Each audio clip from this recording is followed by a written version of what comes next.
Hey, Wendy Meadley here, and I'm talking today with Elizabeth DeConti of Gray Robinson, and we're actually talking about kind of the convergence of our two great interests. One, for me, being emerging media, and Elizabeth being the legal person that handles some of the bigger alcoholic beverages in the country, right? And basically, what's interesting today in 2011 is how alcoholic beverages are now getting mobile, social, all those kinds of interactive things they do in a sweepstakes and contest and all that, that helps them gain new consumers. Right. And that's a topic that is going to be continually challenging, but really interesting because we have a legal age limit to deal with, don't we? Yes, that's right. So for example, Wendy, if we're talking about a manufacturer doing an advertisement or promotion on Facebook or Twitter or a mobile device, we need to have the same concerns that we might have on a manufacturer website. You know, if you've ever visited an alcohol beverage manufacturer's website, you need to attest that you're over 21 years of age. Sure. So when clients come to me and they show me the promotions, one of the first things we talk about is how can we create the same safeguards for their promotion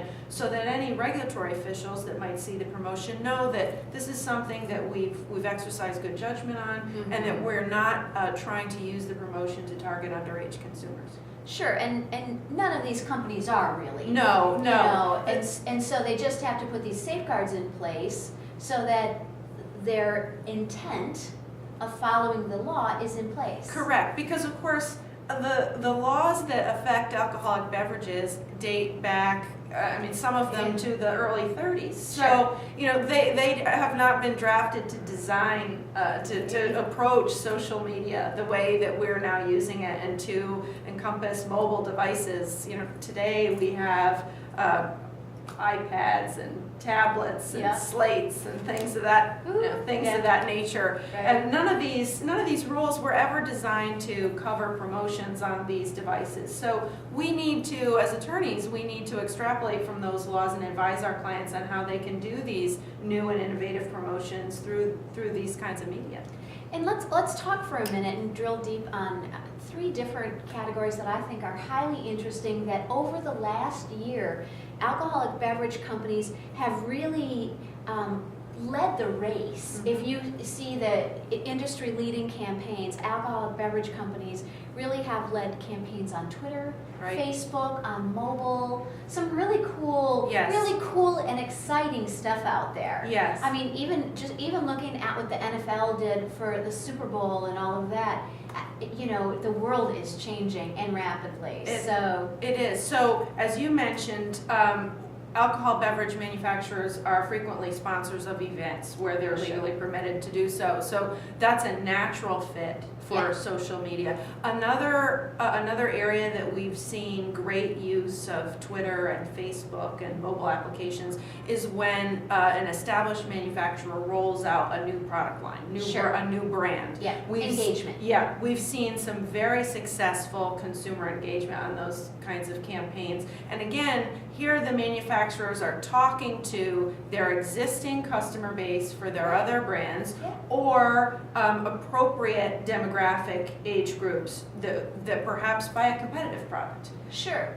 And so many of them actually use now Facebook as kind of that landing page, right? And in the least technical way, put some social plumbing behind it and feed in content from different sites, whether it be Flickr or YouTube or Vimeo or, you know, different photo and video content that users generate or share. That's right. Talk a little bit about what that's like to try and help a brand figure out how do you control or be appropriate about what that Facebook page accomplishes and, you know. Sure. Let's switch tiers to the retail tier because that's where we see that the most. Okay. There are restaurants and established chain bars, for example, that have Facebook pages, and it's a great way for them to engage with consumers about what their menu items are, what their specialty cocktails are. But one of the issues. We've done a webinar on Yes, this. I know where you're yes, going. we have. But one of the issues is, do you allow your customer base, your fan base, if you're talking a friend base, like base, right? Your like base on Facebook. Do you allow those people to post their own content? And if you do, how do you monitor that content? Because in the field of alcoholic beverages, there are some risks associated with that. You certainly don't want to be seen to have your brand promoting overconsumption, right? For example. And again, you have to be careful about minors. So there are different ways that this can be done, but it's really important that your restaurant concept or whatever your retail entity is, that you develop a policy for who is able to load content on those sites like Facebook, and what are their guidelines for what kinds of content can be posted. And if you do make the decision that you are going to allow individual users to post their own materials, on the site, what are your guidelines for taking down that content? And from a public relations perspective, how do you deal with that customer whose content you've decided to take down? Right. And importantly too is, how do you actually manage that page logistically and knowing what buttons to click? Right. So you as maybe a local establishment put something up and you don't even know that there are boxes that aren't unchecked that people can post things. Yes. And so actually knowing and making sure, like you do with other things you do about your business, exactly how the tool works. Right. So that you have done your due diligence and make sure that it operates in a compliant way. And that is so important. I mean, in the same manner that we would advise people, don't embark upon a promotion before you understand what the legal ramifications of that promotion are.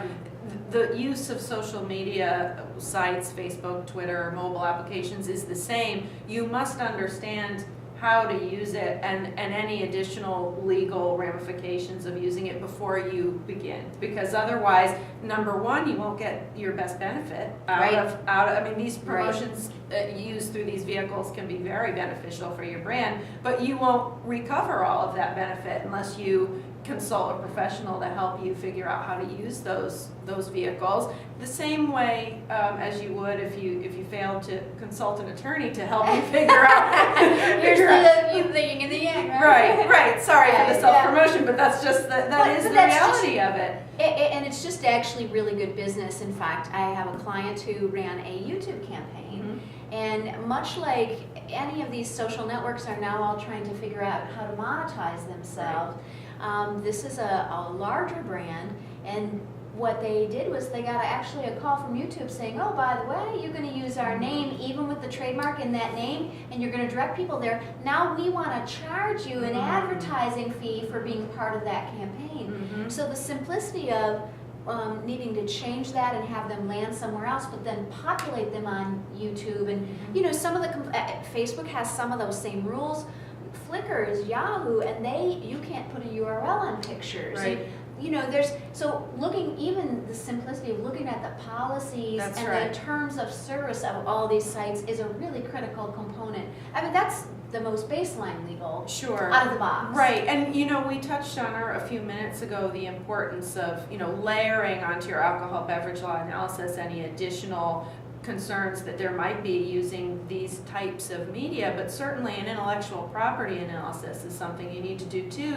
Consult the terms of use of the websites they'll be using. If you refer to their icons, for example, in other advertising material, make sure that you follow your guidelines and do it correctly. The last thing that you want to do is construct a wonderful, successful promotion only to have it fail because you've been accused of infringement by one of the websites that you're using. So that's a good reminder for people. Well, and along that line, as simple as, by the way, having that Flickr or Twitter or Facebook icon on your menu board in your restaurant. That's right. There are posted rules about all of that and how you can do that and what you can say. That's right, and the color scheme and the size and all of that. Yeah, and so it's an interesting world. Yes, it is. And getting more challenging all the time, but that's good for us because it keeps us busy and having to look at what the next challenge is. That's right. Keeps it fresh, right? Yep.